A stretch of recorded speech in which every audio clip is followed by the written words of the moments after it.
What is going on, everybody? Welcome back to some more Division 2 content on the Jad of All Trades channel. We are talking about the Turmoil again. I just dropped a guide discussing the Turmoil, what I thought about it, different use cases. Now, I have used it already in some gameplay. That's what helped me to talk to it. And I typically play Legendary, right? So I was talking a lot about target priority, and I actually have been taking it into Countdown as well. And the target priority really comes into play when you're going after those hunters. So I thought, let's take a step back and try to really leverage the double dipping in a heroic mission context. Let's take a look. Alright, so here's a build that I just thrown together. We're using Hunter's Fury that's filling in the rest of the slots here. We're going to be trying to clear this mission as fast as we can. And of course, we have the Turmoil there and the Sacrifice.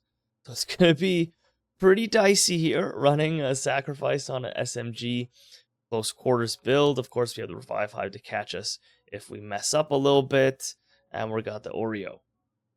Now, we're trying to get the most out of Turmoil and Sacrifice with that double dipping. Sacrifice is giving us 30% amp damage, and then the whole thing is that it's going to be applying again on the transfer damage. So it's interesting to try this out because Turmoil plus Sacrifice is now hopefully giving us elevated DPS. So we're not breaking even here with the Turmoil splitting the damage, but it's actually potentially worth running if that extra damage from overall DPS and the double dipping is going to actually make it better or faster for us. And we're in a solo context now.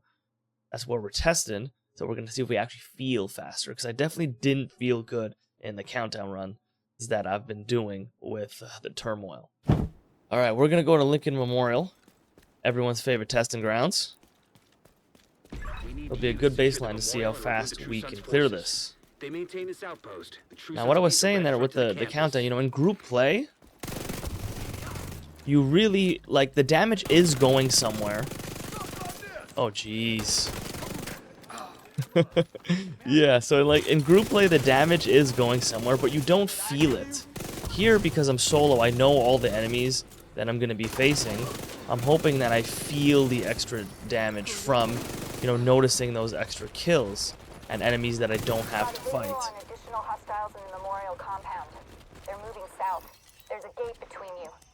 It looks closed from here. Agent, you'll need to find a way to open that gate. Get a little movement speed to get into the next section. That confusion is nice. We're running the backpack of hunters, of course, because that's what happens. See, there you go. So you'll see these other enemies that are taking damage, right? Like that guy just died, and well, I wasn't shooting him.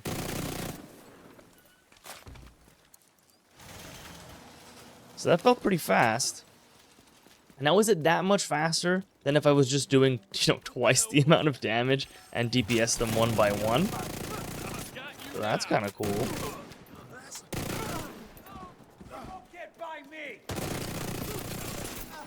Yeah, and 30 meters is quite a bit of range. You see that elite when we engaged wasn't even at full health because we're dishing that damage. Now I didn't even fight that other elite. If we shoot these other guys first, I wonder how healthy this named is going to be. All clear. I repeat. Let's keep moving. Is all clear. No, that can't be all of them. Check the interior while I get Henry's people to maintain the perimeter. Yeah, so running Hunters with the backpack. Hunters is a good choice because we're running perfect glass, so at least we're getting some survivability with the gear set, but it's not, you know, full tank oriented. Hunters is a nice middle ground where we're getting armor on kill and some CC effects. Yeah, I wonder if, like, let's see if we can kill that rusher. Interesting. Wow! So that was one burst on the purple and it killed the other two.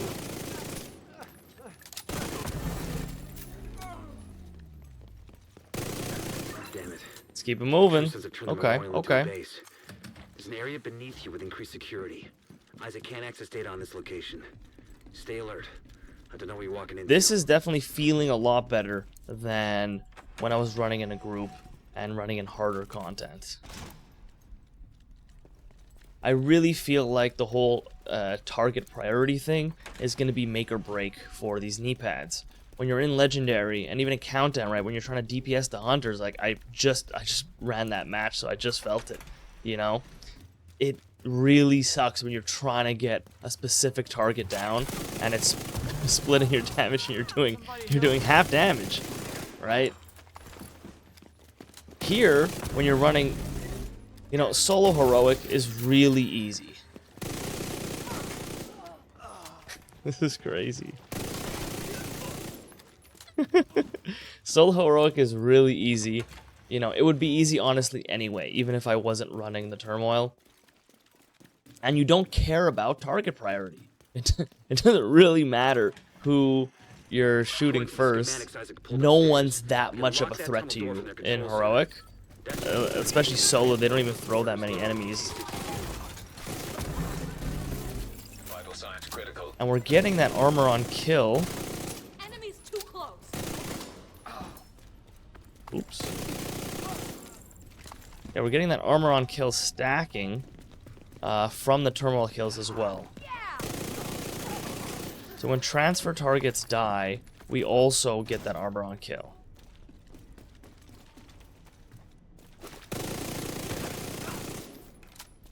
Sweet.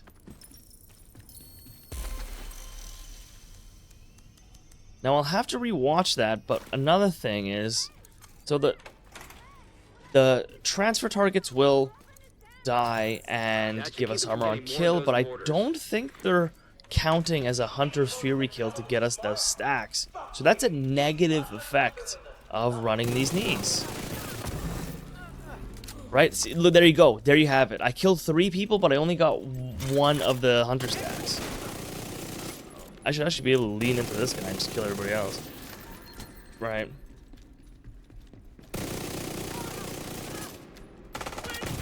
Ow. Good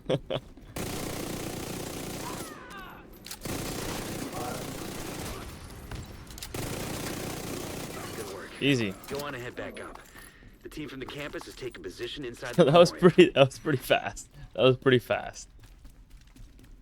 If you hadn't stopped them, I know they would have used those weapons on us, and we would have ended up like Castle.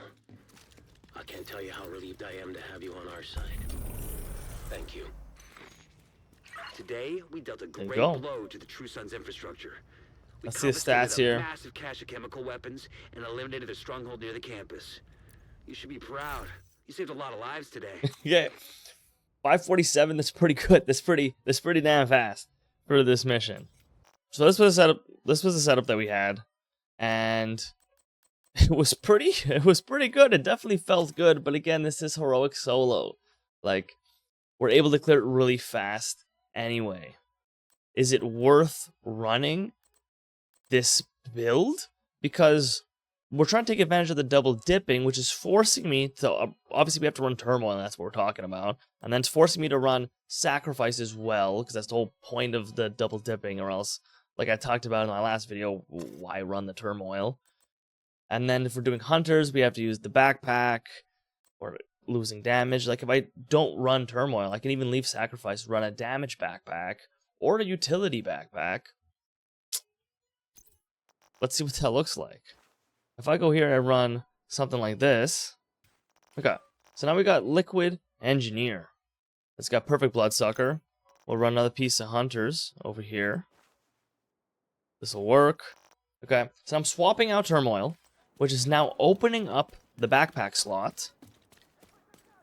And that's allowing me to run something else. Now, I could even push more damage, but we're going to actually see what's going on here. Maybe set this and not die.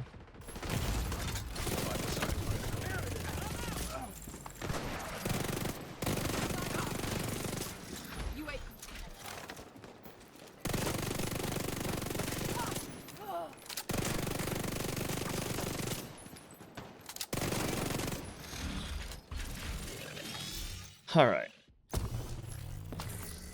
let's get this going. So we're gonna run it back, right back. Now I dropped the Turmoil knee pads. I'm keeping Hunter's Fury. I'm keeping the Sacrifice. And we're actually running a utility backpack choice. You can't touch me! I was over.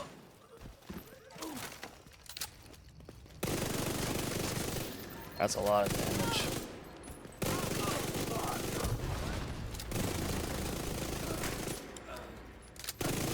Got a visual on Alright, let's keep moving. Let's keep moving. Memorial compound. They're moving south. There's a gate between you. So yeah, I could be pushing even more damage, right, by running a damage backpack. And I just want to show the difference here by not even running a damage backpack. We're choosing utility, running perfect bloodsucker on the backpack. On me.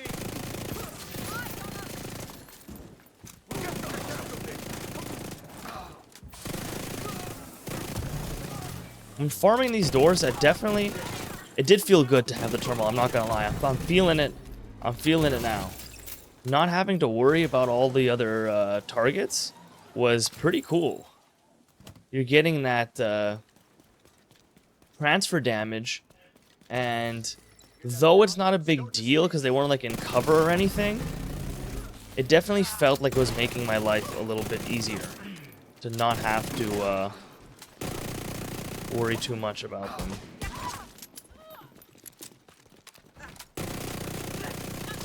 Now my single target DPS should be much higher. See, like that, there you go. Here's a really good use case. That enemy was dead before because of all the transfer damage that I was doing. Now, it's pulling me away from where I want to be because I have to go hunt them down. And I am running a SMG here, not a AR. Don't want to be getting close as well. I already feel like I'm clearing this way slower than if I had Turmoil with the transfer. I repeat, the compound is all clear. No, that can't be all of them. Check the interior while I get Henry's people to maintain the perimeter. So that's pretty interesting. You know, showing you some raw impressions right here.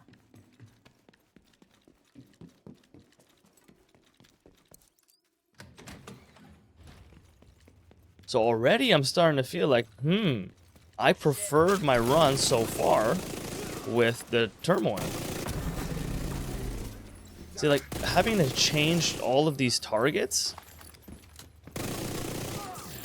it definitely was a lot easier. See, now I'm getting overwhelmed with the spawns. Also, the last run I didn't get this many chunkies to spawn. I don't know what's up with that.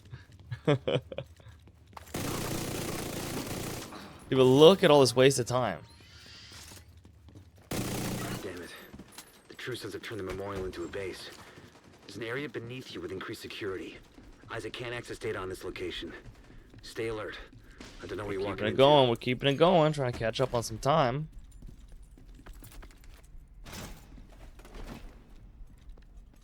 Yeah, this is interesting. So you're seeing me surprised here because, well, I don't play heroic. So in legendary and in countdown, I was not feeling it. Especially with how, you know, with the the build options, I definitely have plenty of other builds that were more interesting to me than this.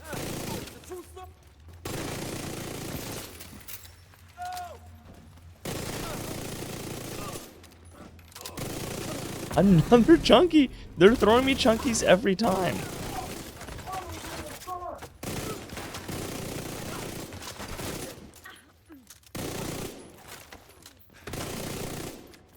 Where's my bonus armor?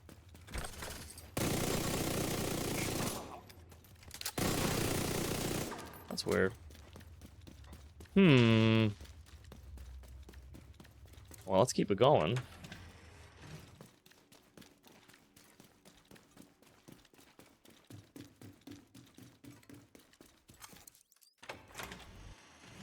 According to the schematics Isaac pulled upstairs, we can lock that tunnel door. Side note, let me know what you guys think of my mic situation. I just upgraded. I've been spending a lot of time messing with my mic settings. I feel like I sound pretty good, and it's not getting too much bleed from the sound bar that I'm running. So, of course, as you can see, I'm not playing with any headphones on. So let me know what you think of my audio quality. I think it's pretty good, and I like where we're at. Okay, I'm gonna pick up ammo and go straight through this last section. So already I'm starting to think that it's definitely gonna be slower, and I feel like I definitely had a harder time. Now, of course, there's variability from mission to mission in the way that the ads move and stuff. But last section, I one-magged that, all 3 of them. And then in this section, or at least this wave, I didn't have to worry about the other guy at all, because I just leaned into the named, and it transferred all that damage.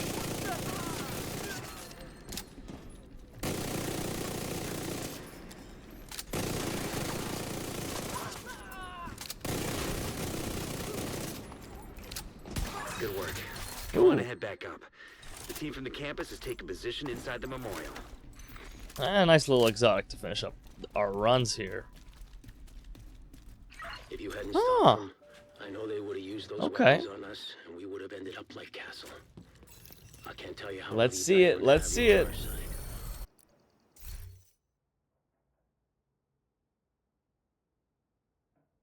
Minute longer. I think less than a minute, if I remember correctly. Now, look, I'll be honest with you guys. So it was only a minute longer, but I felt like it was smoother than Run with the Turmoil. Not having to switch targets that much. So that's where it comes in. A lot of the times it's not just about how it feels on paper, but about how it feels in game, in how it performs for you and your play style and the types of missions that you're running. Now for me, when it comes down to heroic missions, I don't really play this that much, so I don't think it has a strong use case for me personally. I run Countdown to farm gear and to chill, and I pretty much just play legendaries, so this is not the kind of content that I do. But I will say that it did feel a lot smoother to not have to switch targets that much, and that's not something I factored in originally because I don't play heroic. In legendary, you're not switching targets that often because they're so healthy, and you really want to have target priority to lean into and focus on the enemies that are doing the most damage or the most dangerous on the battlefield. Heroics, especially solo, is a completely different ballgame. We're killing enemies so fast that having to switch targets all the time was getting a little annoying for me here. And I felt the benefit of the transfer damage, making it so I don't need to worry about these other enemies. I could, even if I was net neutral, and we were double dipping as well, which I think was helpful and actually more enticing, but that transferring of the damage without negating our overall DPS is allowing us to kill all the enemies, but focus on less at a time. Whereas I was a little more spastic here, trying to chase enemies down and constantly rotate and not overshoot targets. And that was pretty nice. Now, would I normally run Sacrifice, Perfect Glass? Like, I never run Glass. This is not a build for me. I'm way outside my normal jurisdiction. But there is something to say about the target switching and its performance in Heroic Solo. So I hope you guys enjoyed the gameplay, and you might want to check this out in this context for yourself with that double dipping. Again, in Legendary or the content that I typically play, I really don't think it has a place. Target priority is much higher up on the rankings of what pieces you want to use than, you know, getting that transfer damage and the double dipping. You know, I don't think it's that great. But for this, I had a great time using it, and I'm actually going to keep exploring it. So, until the next build, I'll see you guys in the next one. Enjoy.